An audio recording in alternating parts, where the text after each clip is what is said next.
Hello and welcome to the first episode of the Indie Corner. My name is Rian Nocter, the co-host of the Hallway Wrestling Podcast, the Marty Jannetty of the Hallway Wrestling Podcast after the reaction, because Kieran is absolutely amazing and I botched everything. But anyway, since Kieran's rip-roaring success of his NXT re-review video yesterday and him being known as the WWE guy, I thought I would give the Indie Corner a go as my side project. And basically what I'm going to be doing in these Indie Corner episodes is reviewing independent wrestling shows that I either enjoyed or have attended. And today we are starting with an absolute barn burner because it's the first ever indie wrestling show that I attended. And it is OTT, Over the Top Wrestling's 4th anniversary show live from the National Stadium in beautiful Dublin, Ireland, as Engo would like to say. And this show was jam-packed with unbelievable wrestling. It had New Japan stars, it had an unreal main event which we will get onto. It included a bunch of Irish stars putting themselves on the map, and it had brilliant comedy as well. And so let's just get right into it because I don't want to waste anyone else's time. So first of all, as a fan attending its first OTT show or indie wrestling show, I was quite skeptical because I didn't know what it was going to be like, if you're going to get wrestling, if wrestling was going to look great in person. But as soon as I walked up them steps, the stage, which I'll throw up a picture if I can, was unbelievable. I was just mesmerised, and I had a great seat. I was sitting on the floor but on the back row, so I had a great view of the ring. I was looking straight down at the set. I could see everything perfectly, and I'll throw a few videos in during the show as we talk about the different matches. But this was just amazing, and just outside behind me was the meet and greet area, and I'd like to give a special mention to all the wrestlers who took their time out of their, obviously preparing for their matches, to meet and greet the fans, and I got a lot of good memories. I met Tetsuya Naito beforehand, and he was very, very nice. Even though it was limited English, he was said hi and how are you, and I got a photo with him. And so the show itself, let's get into it. The opening package starts to play, and it is a death metal kind of theme, which surprised me. It started playing very heavily, and then it was cut in half by a little Charlie Chaplin cameo, which I thought was hilarious. And then it decided to show all the OTT memories, from which we have Dan Barry's debut, which he is turning out to be Ireland's adopted son. His debut in the Tivoli at a Haven for Monsters against Be Cool, which turned out to be the turning point in Dan's career. We had Justy turning on Be Cool to break up the Gymnasties and form his new stable with the Sammy D, and we also had some great matches with Devlin and Haskins at the National Stadium at the Being the Elite show, where Devlin finally won his NLW Heavyweight Championship. So yeah, it was a great opening package and it got everyone pumped. And then the music hits and Don and Engo walk out, the two brilliant commentators for OTT. And Don, obviously, as per usual, handing out his cans. And I've heard of his character before I went because my friend told me about him, and he was hilarious. He walked out handing cans of Guinness to everyone in the crowd, which I hope they picked up glasses for them, because out of the can it's not the nicest drink in the world. But they hit the ring, and as I've learned, Engo starts going through his usual introduction, and they get a lovely jacket chant for Engo's beautiful white jacket, and he responds by saying it's the body that wears it, which is classic Engo, as I've learned. Don gets on the mic and sadly announces that this might be his last stadium show, which is quite disappointing, but I'm sure he'll be back, and as we see in the future, he will be back. So, yeah, that was a bit of a sad note, but then they get us riled up for an amazing night. We have some brilliant New Japan dream matches. We have some Irish stars mixing it up with the independent wrestling, the New Japan legends, and we have some indie wrestling stars that are just too good to even describe. And it sounds like a great show, and I'm getting very excited for it as I speak right now because I've just finished watching it again, so I could do this show. So we start off hot with the OTT Gender Neutral Championship on the line in a fatal 5-way match. pitting the champion LJ Cleary representing More Than Hype against Paddy M representing the lads from the Flats, which are a brilliant tag team. And Rocky Romero, Roppongi 3K's manager and an all-round great guy because he took time to talk to me and have a chat. We have Raven Creed, who, if you don't know, is a female, and she definitely held her own in this match. It was brilliant from start to finish. And we also had as the fifth member Mr. Juicy Gino Gambino from Australia, which he has turned out to be a member of the new Bullet Club since this show has happened. Which this show, by the way, was back in October 2018, and he's now he was at the Bullet Club block party, and he's a fully fledged member of the Bullet Club. So that's pretty interesting. Paddy has a really cool entrance package, which was pretty intense, and then it turns into his usual rave. And the match gets underway, and it's just, as you'd expect from an opener, it's just fast-paced, all action, everyone flying everywhere. Rave and Creed throwing headbutts at everyone. They just sounded awful in a good way. Just skull on skull, skull on chest. We had Rocky throwing corner clotheslines everywhere, and great comedy spots from him as well, and a brilliant dive. We had LJ playing a heel, which was a bit odd because I've grown to know LJ as a big baby face since, but in this match he was his cocky self, throwing Blair around everywhere, and he was brilliant. Some of his disaster kicks reminded me of Cody Rhodes' disaster kicks, and yeah, they were brilliant. And Paddy M just literally just throwing his body everywhere onto the concrete floor, and some of the brilliant spots were Mr. Juicy attempting to go for a dive, which we thought the crowd was like, oh god, he's going to kill himself, but he was stopped by a headbutt from Raven Creed. Raven Creed suplexing Mr. Juicy off the top rope. He's got a good 300 pounds, and that was a dangerous spot to do so early in the night. And then the result, LJ retains his gender neutral title after a Paddy Morrow senton Jeff Hardy style lands, and you think Paddy's going to win the title, and LJ just gets in there and rolls him up, continuing his streak of sneaking out wins, and retains his title, and everyone goes home. Everyone starts the show quite happy after a very, very fast opener. And now we move on to the OTT Tag Team Championship match, pitting the Kings of the North against the other two members of More Than Hype, Psycho Nathan Martin and Handsome Darren Carney. And this match was very storyline based after, at the last Tivoli show where the More Than Hype lads became the number one contenders, Kings of the North attacked Nathan's knee and left him laying, and obviously the pre-match video package shows that Nathan is still struggling with his knee injury, and that's going to be the main focus for the Kings of the North going into this match. An amazing Kings of the North Freddy Krueger style entrance with another female wrestler, Amy Alonzi, playing a dead girl, and this entrance was just brilliant, and it kind of invested me in their characters a lot, and I couldn't wait to see more. This match started off with two More Than Hype drop kicks, and that made it just a very quick opening, and they went to the outside, and the two teams started to brawl, punches, and brilliant, fair play to Nathan Martin because he sold a knee brilliantly. Seth Rollins needs to go watch some Nathan Martin videos because that's how you sell a knee.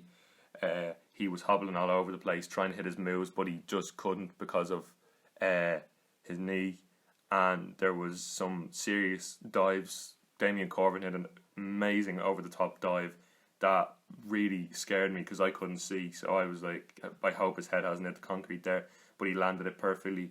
Darren Carney hits an absolute brilliant top rope senton onto everyone, and about a quarter of the way through the match, the ref's back is turned, and Corbin hits Nathan's injured knee with a chair, and Nathan buckles to the ground, and it's looking like that the Kings of the North are just going to corner off Darren and win quite easily.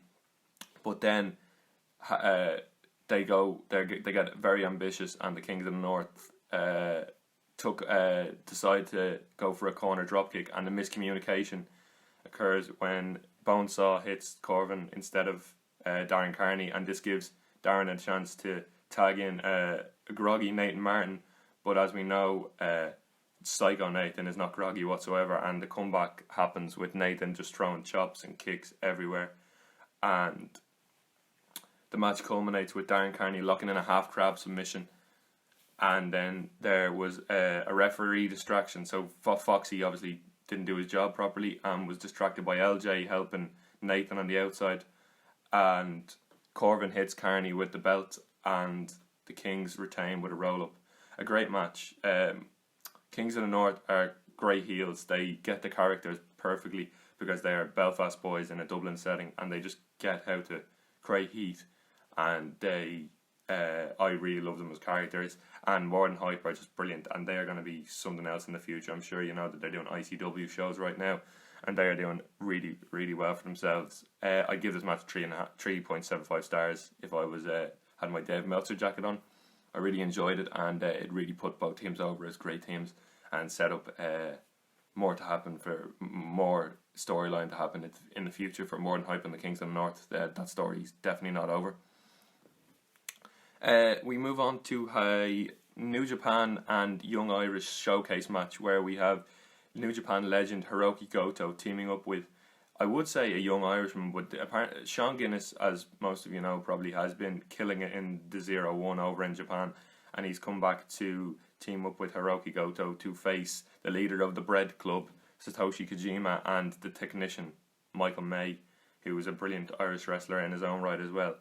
And this match was quite fun and also a really good showcase for the young Irish lads and the chance for people in Ireland to see these two New Japan legends.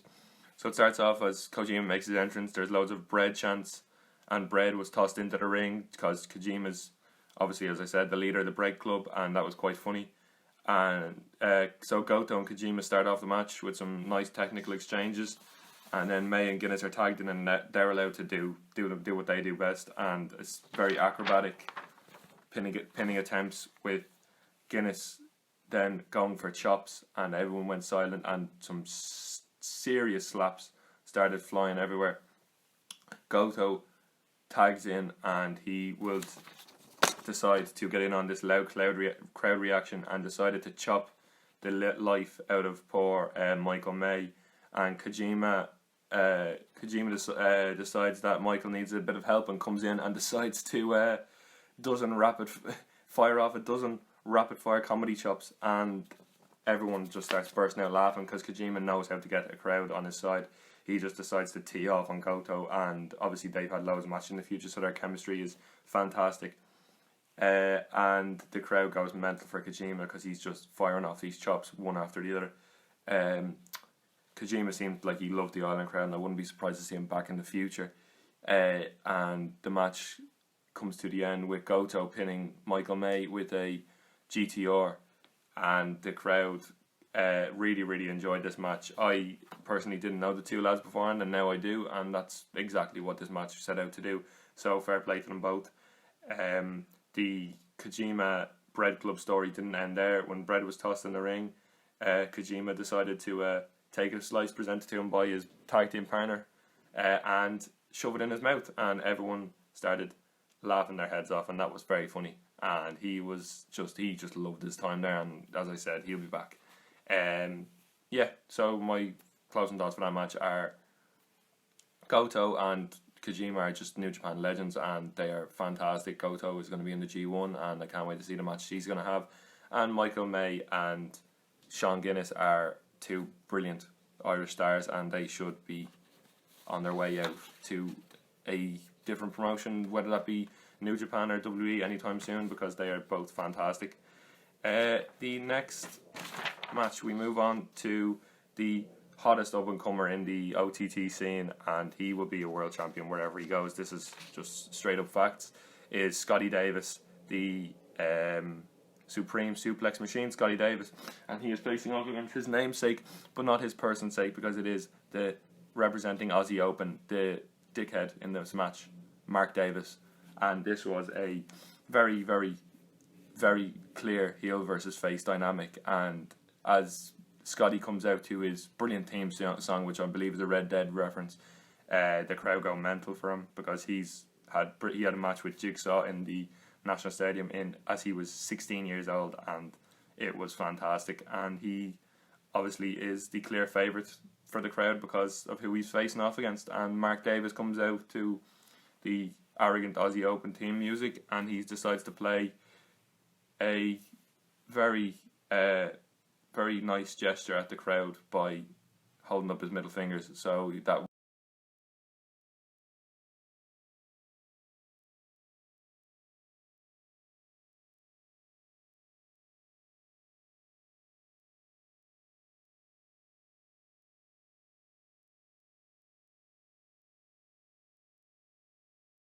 had a very nice storyline going into the match. Mark, obviously playing the bruising heel, decided to beat the life out of Scotty Davis was his aim, and Scotty was aiming to avoid all the chops and the strikes and use his nimble technician work to ground Mark down. And some of the great spots I found in this match were Mark Davis holding Scotty in a very, very lengthy vertical suplex, which must have made Scotty very dizzy with all the blood flowing to his head. It was a solid match, but I've seen much better Scotty Davis matches since, but this match was a very good showcase for Scotty. And Mark decided to deliver some very stinging chops throughout the match, but Scotty managed to get the win via submission. And so obviously fair play to Mark for putting Scotty over, and this really showed Scotty in a great light. Mark Davis attacked Scotty after the match to get his heat back, obviously, because him and Kyle Fletcher in Aussie Open are obviously challenging in the tag team division in OTT, so he needed some heat back. And my closing note here is just Scotty Davis is going to be world champion everywhere he goes. He's just unbelievable, and I don't think any of us would disagree. He's a very nice guy as well. I met him afterwards, and he seems like very level-headed, and he will go very far. As Will Ospreay has endorsed him as well, so like you can't get a better endorsement than that at the moment. So we move on to what I would consider like the comedy match of the night, but like it was still very brutal, some of the spots, obviously because of the stipulation. It is the gymnastics team of Justy, Sammy D, and Liam Royal, and they are facing off against the brilliant Angel Cruisers, Be Cool and Angel Cruz, the Ultra Star, being accompanied by Team Prick, and they have a surprise partner. And this was where the roof really lifted off the place for the first time, as Angel Cruisers stood on stage with the gymnastics in the ring, and Jimmy Havoc's music just hits, and the crowd goes mental. And me being a big Jimmy Havoc mark, I had my camera out straight away because I love Jimmy Havoc, and this match was about to get brutal. So we quickly realised that this match has turned into obviously a hardcore match. But beforehand, I just want to talk about the Angel Cruz video segment, which they are famed for. There was, I'm not going to go through it all, it's on the OTT YouTube channel, but there was the funny moments I found where they were at the bottom of the stairs, and there is a woman at the top of the stairs, and Be Cool says, "Oh shit, that's Roman Reigns," which I find hilarious. He just gets comedic timing, and the crowd just went nuts for the whole thing. Anyway, Jimmy Havoc and the Angel Cruisers walk to the ring, and they start laying into gymnastics. But then the kind of in-ring work hit a bit of a slow patch, and then all of a sudden outside the ring there was just bodies being thrown everywhere. There was Jimmy Havoc decided to bring his trusty trash can out, and God knows what was in that. There was thumbtacks being thrown all over the ring. There was gymnastics being thrown all over the thumbtacks. There was rainmakers being hit. There was people doing their best to avoid being hit by the thumbtacks by reversing a lot of moves. So it was very, very fast paced and very hard to keep up with. But then the brawl was brought to outside, and Angel Cruz went backstage, and everyone was like, "Oh, what's he going to do now?" Because we've seen him with a shotgun before, so God knows what he could have brought out. But he came out with Jimmy Havoc's favourite weapons, that are light tubes, and everyone was like, "Oh my God, what is going on here?" He decided to line up Justy with a light tube, with Jimmy Havoc helping him hold Justy in place. And Angel Cruz swung for the fences, but unfortunately Justy ducked and Angel Cruz cracked Jimmy Havoc right on his forehead with the light tube, and Jimmy Havoc dropped. Angel Cruz tried to piece things over with Jimmy Havoc, and he returned to the ring to try and finish the match off. Team Prick then got in the ring and delivered a brilliant Shield powerbomb, which is just another brilliant comedy spot by the lads. And Jimmy Havoc finally woke up bleeding from the head. Standard Jimmy Havoc. Came back, and we thought we were going to get a make-up and kiss and then a finish to the match where the big babyface win happened. But Jimmy Havoc came back and spiked Angel Cruz with a second light tube, and the Gymnasties picked up the sneaky heel win, perfectly feeding into their characters and setting up a future Jimmy Havoc versus Angel Cruz match, when Havoc decided to beat the crap out of Angel Cruz in the end and leave him laying, which is great because it sets up a storyline and it makes the Gymnasties look good, and obviously the match made Angel Cruz look very, very, very good as well. And obviously not forgetting Be Cool, who was just swinging his weightlifting belt around the place and hitting brain busters, which is he gets comedic timing, and I love Be Cool. And my final notes for this match were Angel Cruzes are funny as fuck. They're creative because these videos where they're saving the National Stadium are fantastic. You can go check them out on the YouTube channel. I'm not going to go through them all. I barely have time to go through this entire card because it's so big. I love Jimmy Havoc. I can't wait to see what he does next, because obviously, as you all know, he's got some exploits over in the States. He seems to be doing absolutely fantastic work, and he gets his character. He's not the best wrestler, and he knows that, but he knows that he makes up for it with just some cringe-worthy spots, staple guns, light tubes, the lot, and that's his character, and he's not going to stop doing what he does no matter what Jim Cornette or whatever everyone says. So yeah, I love that match. I'm not going to give it a star rating because people will start getting angry, because it wasn't a proper wrestling match. It was just a really, really good comedy match with some brilliant cringeworthy spots and a brilliant storyline told, and storylines to be further told. So moving on, the next match is the New Japan Dream match, and I was just absolutely popping in my house when this match came up on the Instagram, because I was trying to follow the card without knowing too much. And it's Tomohiro Ishii, the Stone Pitbull, defeated the Time Splitter Kushida in a New Japan Dream match, which was just fantastic. I mean, I love Tomohiro Ishii, the way he no-sells his matches with Kenny Omega.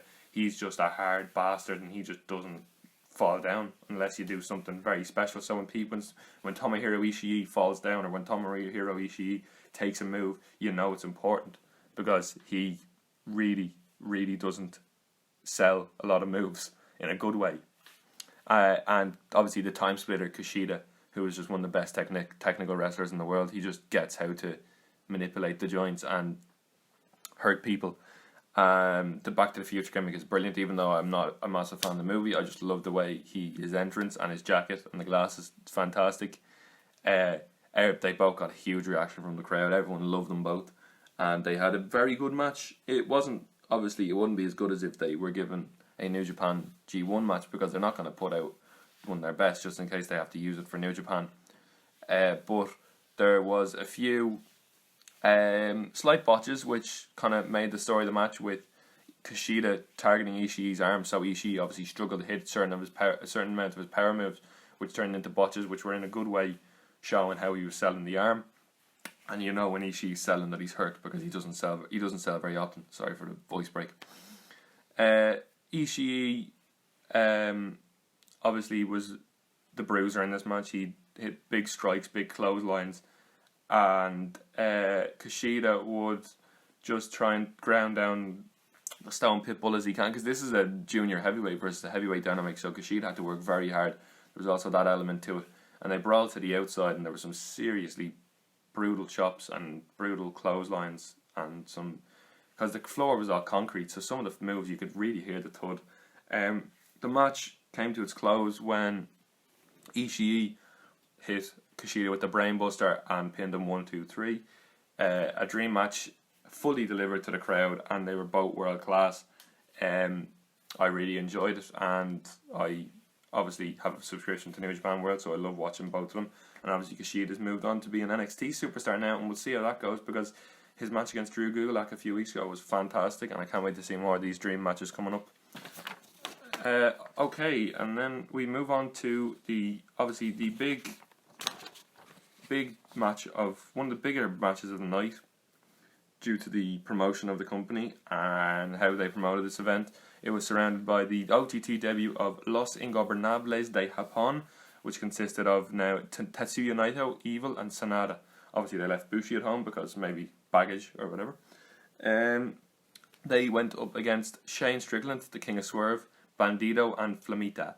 And this was a brilliant, fast-paced, quick showcase for everyone, and everyone came out of it looking fantastic, because the crowd loved Strickland because he just has a brilliant theme tune. Bandido and Flamita got an absolutely unbelievable reaction because, again, their theme tune is great. Tequila. Da, da, da, da, da, da, da, da, da, da, da. Anyway, the roof blew off, honestly. I mean, the reactions of the Strickland, Bandido and Flamita were great, but the roof blew off when LIJ made their entrance.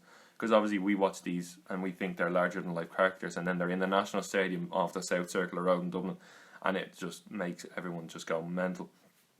Naito comes in and he's his usual self. He messed with the referee to start. Foxy got a little bit of hassle off Naito and having him hold the ropes for him and rolling in instead of disrobing his beautiful white suit and just messing around with Foxy and making the crowd burst out laughing.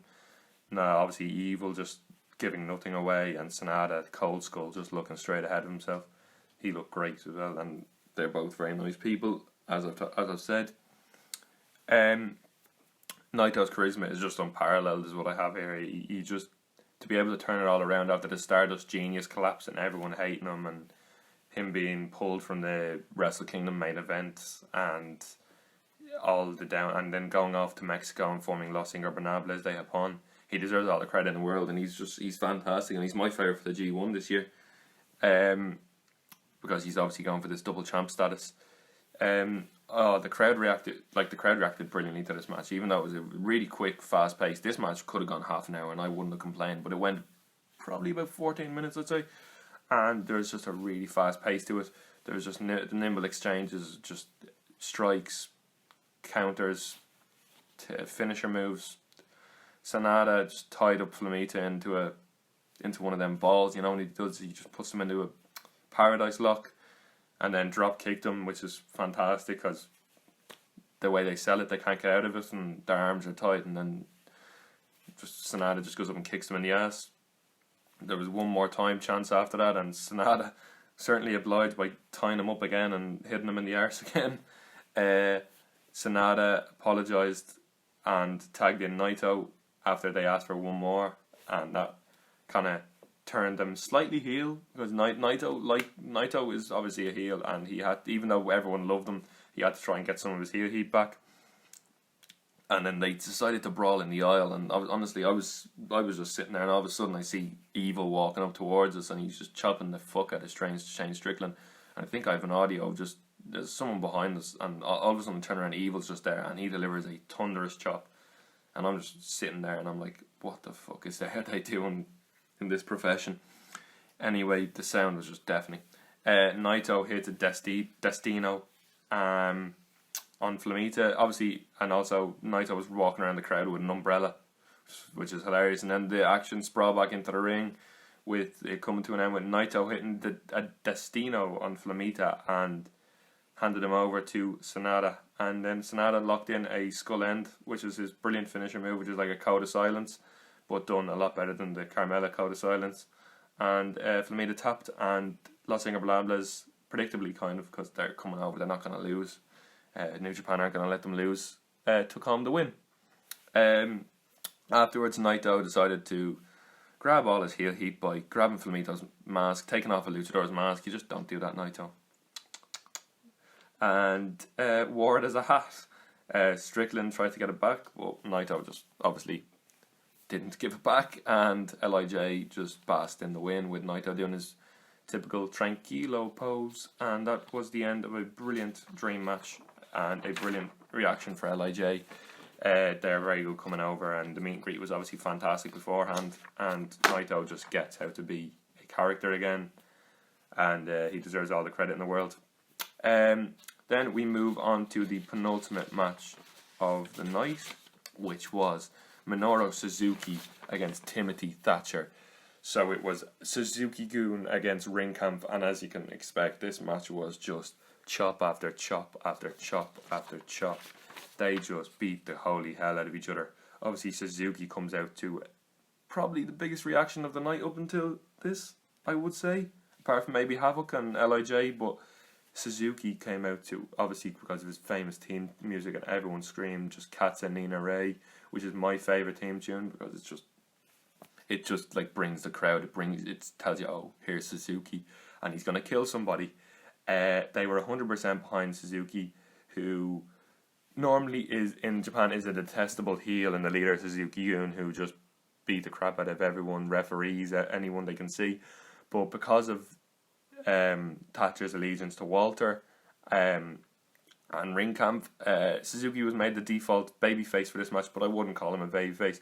I would say he would play like the wily veteran, and Thatcher was just a big grappler, and everyone just wanted Suzuki to win. There were some technical exchanges at the start where they just decided to try and one-up each other, and Suzuki's experience shone through, which is a great bit of storytelling. Suzuki just out-wrestled Thatcher, and Thatcher was getting frustrated. And then I decided to go to get a drink, and I was halfway up the ramp, and all of a sudden I see Suzuki and Thatcher just decide to start laying into each other. I think I might have a video now, if it happens, if I can get the videos in. There was some serious chops being exchanged, and like I felt my chest just fall apart, even though I wasn't even involved. And then there was just some forearms chops, just as you'd expect from Minoru Suzuki. Just wrestle, just there's no like technical things when you get into these exchanges. It's just beating the crap out of the person in front of you, and none of them would give any ground. They were all still standing, and they were no-selling a lot of these punches. And then Suzuki just leveled Thatcher, and it just blew off the roof. And Suzuki finally got the upper hand completely and hit the Gotch pile driver and pinned him to very, very loud cheers. Thatcher walked off, and Suzuki was able to bask in the Irish atmosphere. Obviously, there was photos of his Instagram days before of him enjoying a pint of Guinness, so he's obviously very trendy and a very trendy tourist. So he got a big reaction, and he obviously let his theme music play and ended with another Katse ni Nare, which I'm not going to scream because I will voice break, but that was a fantastic match, and it really set us up for probably the best match I've ever seen live. So the main event, we are on finally at the 33-minute mark, and we probably will have to talk about this match for 33 minutes because it's the OTT champion Walter defending against Will Ospreay, the aerial assassin, who is my favourite wrestler, as you've probably learnt through the podcast, where I was trying to get on to speaking to him, but that will have to wait until episode 2, which will probably be out on Monday. But my God, was this brilliant. This was just fantastic. Like, I'm going to start off by saying that Meltzer gave this match a 5-star match, and it was in his top 5 or top 3 matches of the year 2018. That's along with like Naito and Jericho and Okada and Omega, and so you can tell how good this was. The vignette at the start was just brilliant because it built up the match so well, with Ospreay talking about Devlin's loss at the WrestleRama and talking about how he just feels like Devlin's wasting his talent by going to NXT UK, which obviously was okay by everyone beforehand, but it felt so real because Ospreay is really passionate about New Japan, as we know, and Ospreay just loves like independent wrestling in New Japan, and he thinks WWE just waste talent, which they seem to be doing at the moment. But Devlin's amazing and he's doing brilliant in NXT UK, but this just built into the storyline perfectly. He said that he wanted to walk down the Tokyo Dome at Wrestle Kingdom with the OTT title. He has that Irish tag on his waist. He's Irish blood, as Ango referenced very much throughout the show. It was just brilliant because it built up the emotion, and it got you so behind Ospreay. I don't think one person in the building wanted Walter to win this, except for maybe a ring camp section that are always at the show. But they just built up this match so well, and then he's like Ospreay. I just want to say Ospreay's a great ambassador for OTT. He's got the Irish flag on his tights, and as soon as his music hit, the crowd lifted the roof off the National Stadium. Like, they absolutely love Ospreay, and rightly so, because he just delivers match after match after match, which just leave your jaw hanging. It's unreal. So the crowd gets very, very hot, and that's brilliant because it's been a long night, and to be fair, we were just really happy to get to the main event, because this is what we've been waiting for. Ospreay, then Walter obviously comes out disrespecting the title. He just looks great. He's a brilliant heel. And the match kicks off, and Ospreay starts off by trying to just avoid being like manhandled by Walter, and he knows what Walter's doing, because they had a match in Define about a week beforehand, which was unbelievable as well, and that's on the YouTube channel. I might review a Define show soon, because they're one of their better ones, because it's a decent show as well. So they try to avoid being controlled, and obviously what Ospreay is just ducking and diving around Walter's chops and his rest holds and his waist locks, and then Walter obviously starts chopping the life out of Ospreay once he gets the hold of him, and Ospreay has to do well to try and avoid it, and they come to a stalemate, and then it's very clear from the start that Walter's going to work Ospreay's neck, because as we know from his high-flying offense, Ospreay's neck takes a brunt of its punishment, and Walter just cranks Ospreay's neck again and again. He just decides to any chance he gets just to manipulate that neck, and obviously Ospreay sells it brilliantly, as he always does. The match was just, Ospreay was just trying to keep it at a rapid pace, and there were some moments where you just couldn't see, because Ospreay was just hitting 4 moves sets at the same time, and you just couldn't follow it. And then Ospreay was doing well to avoid the chops, and then there was a point where Ospreay went for an Oz cutter, and Walter just chopped him straight in the back, and everyone's mouths just dropped, and everyone was just like, ow, because that was just, you could hear it. When you hear it on the audio, it just thunders through the stadium, and Walter just chopped Ospreay. Ospreay powered through and no-sold it, and gave a chop of his own, and just gave a bit of defiance, and the crowd went just nuts for him. And Walter, obviously not to be outdone, powers back, and then there's this moment where he placed Ospreay on the top rope, and he just got his foot and just cranked his neck like halfway down the ring, and like half Ospreay's body is hanging over the rope, and Walter's foot is just on his neck, and I was just thinking, like, that's just hyperextensive. That's going to actually break his neck. There's something seriously wrong is going to go here. But obviously they're professionals and they know what they're doing. Ospreay fights back then, and there's a series of just vintage Ospreay moves with Don and Ango selling these beautifully. There's the standing moonsault, which is just an unbelievable move, and then a springboard drop kick to the back of Walter's neck, which just looked like it snapped Walter's neck. It was a brilliant sell. It looked like Walter just didn't tense up, even though he probably did, and it just looked like his neck just whiplashed all over the place. And the crowd, like, normally in some matches the crowd like goes like through a lull, but the crowd was hot throughout, and like I've recommended this match to so many people, because the crowd reaction just hooks you in. Like, non-wrestling fans, even like people I know from school, just watch this match, and the crowd reaction is just, it hooks you in. It tells you, oh, I want to go to one of these shows. Like, I want to experience the atmosphere. It's like a football match. It's unbelievable. Anyway, yeah, the crowd are just consistent, and it really adds to the match. So well done us, well done everyone out there. There was the standout spots, which I've probably already covered. Ospreay goes for a Rainmaker, and Walter just no-sells it. Obviously, Ospreay's mentor, Okada, giving him license to use his Rainmaker, and Walter just no-selling it, just ultimately screams like disrespect, and Walter knocks Ospreay to the ground and picks him up and does the Rainmaker. Just everyone boos him out of the building, because you're obviously disrespecting the best wrestler in the world, Kazuchika Okada, and Ospreay obviously felt really, really angry inside, because Walter is disrespecting his moveset and disrespecting his mentor and his life mentor. Walter goes for a ripcord chop, and Ospreay just reverses and finally hits the Rainmaker, but he holds on, and they're just lying on the ground for like 20 seconds, and you can see Ospreay's got a hold of his wrist, and it's just brilliant storytelling because he zooms in on the wrist. So well done to Sean Ryan and Bert Macklin, I think it is, because he just holds on to the wrist and he doesn't let go, and you're like, what's he gonna do? Ospreay just gets up, and they're selling the 20 minutes of punishment he's just taken. Ospreay just gets up and decides to just wail with some kicks.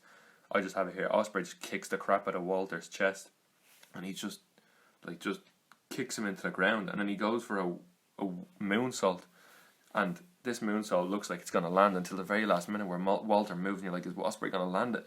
And he lands on his feet and does a roll, and he turns around, and Walter just hits him with a huge John Woo, is what I got from Mango. I think it was a John Woo, and it just knocks Ospreay 5 yards into the corner, and it looks like it just breaks his neck, as I have here. It just looks like he just catapulted straight into the rope and just collapsed.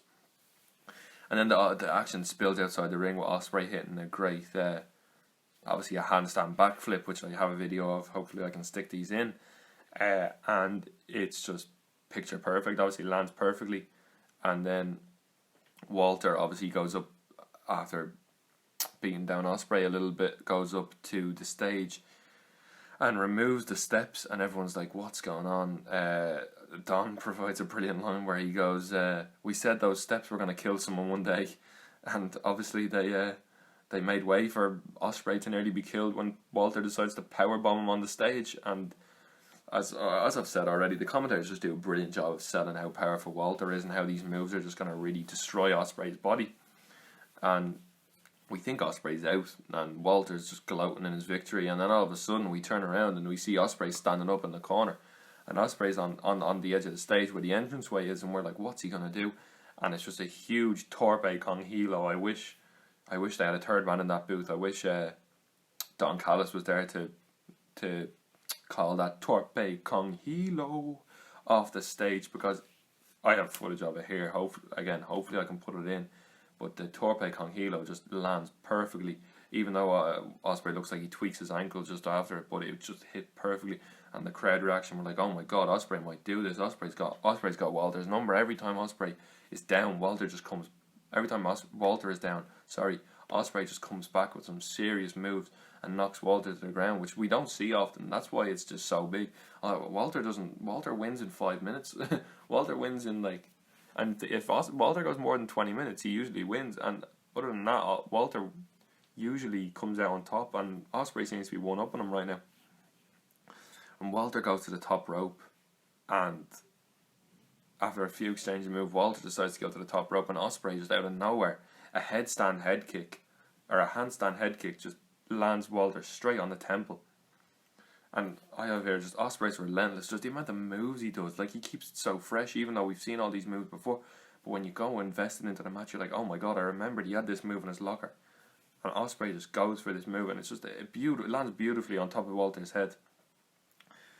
And Ospreay decides to keep going on the attack and to get up on the top rope Walter, but that's obviously a mistake, because Walter's obviously got a lot more power than Ospreay, and Walter just hits this dangerously looking top rope powerbomb, which just puts Ospreay right in his neck, which obviously, like, as we know, he was out for a few weeks afterwards, and I don't blame him for taking a few weeks off, because that was just brutal. Ospreay kicks the fuck out is what I have, because how the hell does he kick out of that? How the hell does he kick out of a top rope powerbomb that lands right on a neck, which has been worked over every time? It was literally 2 9/10. It was the best false finish I've seen in the night. And then we have the biggest storyline moment of the night, which just brought the crowd into psycho mode, where there was a false finish where Walter hits after this top rope powerbomb, pins Ospreay, but at 2.5, Ospreay's perfect timing just gets his foot up on the rope, and the bell rings, and everyone's like, what? No, his foot's on the rope. Foxy, fucking get him back in the match, will you? And Foxy realises his mistake, and all of a sudden calls for the match to be restarted. And I know on the on-demand, I think it was very quick, but it was a good minute and a half in stadium, and we were like, please don't be over now, you can't end on this, you can't end your 4th anniversary show like this. But Foxy calls for the bell, and Walter's about to hit off. This is my favourite spot of the night, my absolute favourite moment of the night, and you'll see it. It's free on YouTube, this match, by the way. This match is free on YouTube.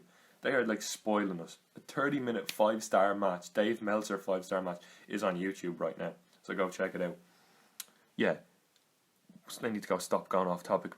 Walter comes in and tries to use the belt, and you see he's about to use the belt, and Ospreay kicks him, and the belt drops, and Ospreay picks up the belt, and Foxy's obviously not looking. Foxy's occupied with, I don't know, a girl he likes in the crowd, I've no idea. And he goes, and Ospreay, you're like, no, please don't use the belt. We can't. I know you want to win, and I'd be delighted if you win, but don't use the belt. Ospreay just stands face to face with Walter, smiles at him, drops the belt. A standing spinning heel kick just flies into Walter's face, and then Ospreay just goes on the attack with flurries of kicks and strikes, and then an Ozcutter lands beautifully on Walter. 1, 2, 3. No, it's Ospreay so close to carrying that OTT title down the road at New Japan Wrestle Kingdom, and then there's a top rope power bomb from Ospreay. Don't know how he has the strength at this stage, because he's gone through about 25 minutes of punishment here, and he just hit this big top rope powerbomb, and Walter kicks out, and this count, everyone was counting 1, 2, and it was 2.5, and Walter just kicks out at the last minute and just brings everyone to their knees. Walter locks in a sleeper hold, and they do the hand drop spot, and Ospreay hooks up out of it, but they go up to the top rope, and Ospreay gets crocked in a tree of woe, and Walter just clotheslines him off the top rope, and you can feel the end coming, but you just don't want it to end, because it's just don't end this match. I mean, Don Marnell gives another great call where he's like, I know I said this might be my last night in OTT, but not if this match never ends, and we were hoping it never ended.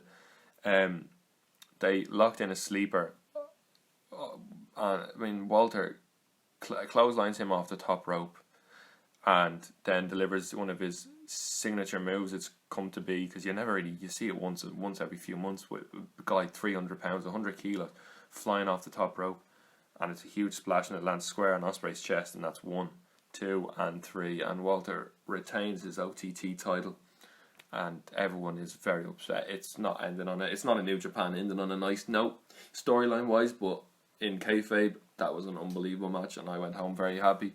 Anyway, Ospreay gets a huge reaction. He is loved by all the Irish fans. He is just a god in my eyes. He's my favourite wrestler. He just gets a great reaction. Everyone banging on the steps. Everyone banging on the ring. Just huge Ospreay chants. He's selling it brilliantly. He just can't stand.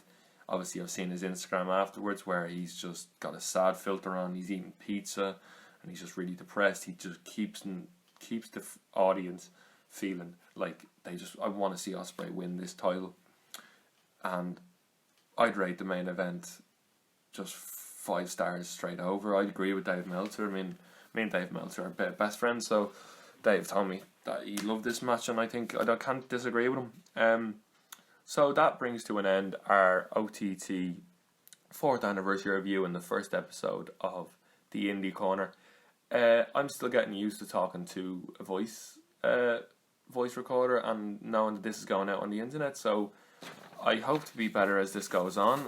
And thanks for watching or listening, because I don't think you guys will be watching a thumbnail, but I'll throw in a few videos from the night here and a few photos with the lads. I just gotta say, everyone in OTT, from the camera workers to Joe Cabray himself to all the performers, these are all amazing. I don't know if any of you are going to listen to this, but it's just an amazing production. And so on episode 2, I think I'll just move on to the next OTT show, which is Redemption from Sure Road Arena, Good Counsel GAA, where we have the main event of David Starr and Jordan Devlin taking on Ringkampf after, as we know, Ospreay pulls out because he can't stand after the Walter match. So David Starr gets his best friend to come in.